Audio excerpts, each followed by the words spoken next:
ಆತ್ಮೀಯರೇ ನಮಸ್ಕಾರ. ನಾನು ಡಾಕ್ಟರ್ ತಿಪ್ಪೇಸ್ವಾಮಿ ಕೆ.ಟಿ. ಸದಸ್ಯರು ಕರ್ನಾಟಕ ರಾಜ್ಯ ಮಕ್ಕಳ ಹಕ್ಕುಗಳ ರಕ್ಷಣಾ ಆಯೋಗ.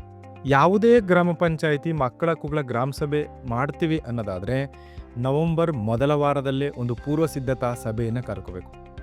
ಅಲ್ಲಿರುವ ಎಲ್ಲ ಲೈನ್ ಡಿಪಾರ್ಟ್ಮೆಂಟ್ಸ್, ಉದಾಹರಣೆ ಆರೋಗ್ಯ ಇಲಾಖೆ, ಪೊಲೀಸ್ ಇಲಾಖೆ, ಮಹಿಳಾ ಮತ್ತು ಮಕ್ಕಳ ಅಭಿವೃದ್ಧಿ ಇಲಾಖೆ, ಹೀಗೆ ಹಲವಾರು ಇಲಾಖೆಗಳ ಏನು ಅಧಿಕಾರಿಗಳು ಸಿಬ್ಬಂದಿಗಳಿದ್ದಾರೆ ಅವ್ರನ್ನೆಲ್ಲ ಒಂದು ಕಡೆ ಕರೆದು ಅಲ್ಲಿ ನಾವೇನು ಮಾಡಬೇಕು, ಈ ಮಕ್ಕಳ ಹಕ್ಕುಗಳ ಗ್ರಾಮ ಸಭೆ ನಡೀತಾ ಇದೆ, ಇದ್ರ ಬಗ್ಗೆ ಯಾವ್ಯಾವ ಇಲಾಖೆಯ ಜವಾಬ್ದಾರಿಗಳೇನು, ನಮ್ಮ ಪಂಚಾಯಿತಿ ವ್ಯಾಪ್ತಿಯಲ್ಲಿ ಮಕ್ಕಳ ಸ್ಥಿತಿಗತಿ ಏನಾಗಿದೆ, ಸಂಕಷ್ಟಕ್ಕೊಳಗಾದ ಮಕ್ಕಳು ಯಾರಿದ್ದಾರೆ, ಅವ್ರಿಗೆ ಸಿಗಬೇಕಾದಂಥ ಸೌಲಭ್ಯಗಳು, ಕಾರ್ಯಕ್ರಮಗಳು, ಯೋಜನೆಗಳು ಸರಿಯಾಗಿ ಸಿಗ್ತಾ ಇದೆಯಾ ಅನ್ನುವ ಒಂದು ವಿಶ್ಲೇಷಣೆಯನ್ನು ಮಾಡಿಕೊಂಡು ಈ ಸಭೆಯಲ್ಲಿ ಒಂದು ನಿರ್ದಿಷ್ಟ ದಿನಾಂಕವನ್ನು ಫಿಕ್ಸ್ ಮಾಡ್ಕೋಬೇಕು, ಜಾಗವನ್ನು ಫಿಕ್ಸ್ ಮಾಡ್ಕೋಬೇಕು.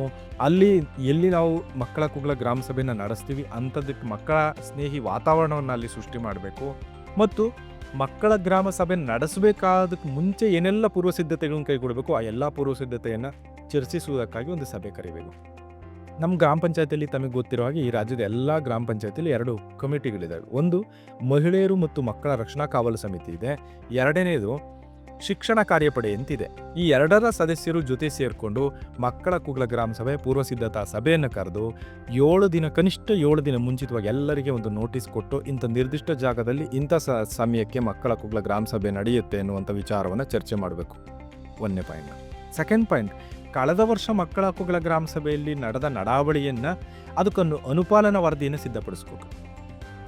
ಮತ್ತು ಎಚ್ಚರಿಕೆ ವಹಿಸಬೇಕಾಗಿರೋ ಸಂಗತಿ ಏನು, ಮಕ್ಕಳ ಹಕ್ಕುಗಳ ಗ್ರಾಮ ಸಭೆ ಜೊತೆ ಬೇರೆ ಯಾವ ಗ್ರಾಮ ಸಭೆಯನ್ನು ಜೋಡಿಸೋ ಆಗಿಲ್ಲ. ತುಂಬ ಪಂಚಾಯಿತಿಗಳಲ್ಲಿ ಇದನ್ನೇನು ಮಾಡಿಬಿಡ್ತಾರೆ, ಮಹಿಳಾ ಗ್ರಾಮ ಸಭೆ, ಮಕ್ಕಳ ಗ್ರಾಮ ಸಭೆ, ಸಾಮಾಜಿಕ ಲೆಕ್ಕ ಪರಿಶೋಧನಾ ಸಭೆ, ವಿಕಲಚೇತನರ ವಿಶೇಷ ಸಭೆ ಅಂತೆಲ್ಲ ಮಾಡ್ತಾರೆ. ಹಾಗೆ ಮಾಡಬಾರ್ದು.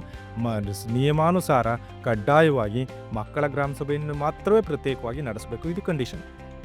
ಇನ್ನು ನಂತರ ಎಲ್ಲ ಲೈನ್ ಡಿಪಾರ್ಟ್ಮೆಂಟ್ನವರು ಅದರಲ್ಲಿ ಭಾಗವಹಿಸೋದು ಇಂಪಾರ್ಟೆಂಟು. CRP ಅವರು ಇರಬೇಕು, ಅಂಗನವಾಡಿ ಸೂಪರ್ವೈಸರ್ ಇರಬೇಕು, ಆಶಾ ಕಾರ್ಯಕರ್ತರು ಇರಬೇಕು, ಅಂಗನವಾಡಿ ಕಾರ್ಯಕರ್ತೆಯರು ಇರಬೇಕು, ಬೀಟ್ ಪೊಲೀಸ್ ಇರಬೇಕು, VRW ಇರಬೇಕು, ಗ್ರಂಥಪಾಲಕರು ಇರಬೇಕು. ಹೀಗೆ ಹಲವಾರು ಮಕ್ಕಳ ಬದುಕಿಗೆ ನೇರವಾಗಿ ಸಂಬಂಧಿಸಿದವರೆಲ್ಲರೂ ಜೊತೆ ಸೇರಿಕೊಳ್ಳೋದು ಇಂಪಾರ್ಟೆಂಟ್ ಆಗುತ್ತೆ. ಅವರೆಲ್ಲರಿಗೂ ಮುಂಚಿತವಾಗಿ ಮಾಹಿತಿ ಕೊಡೋದು.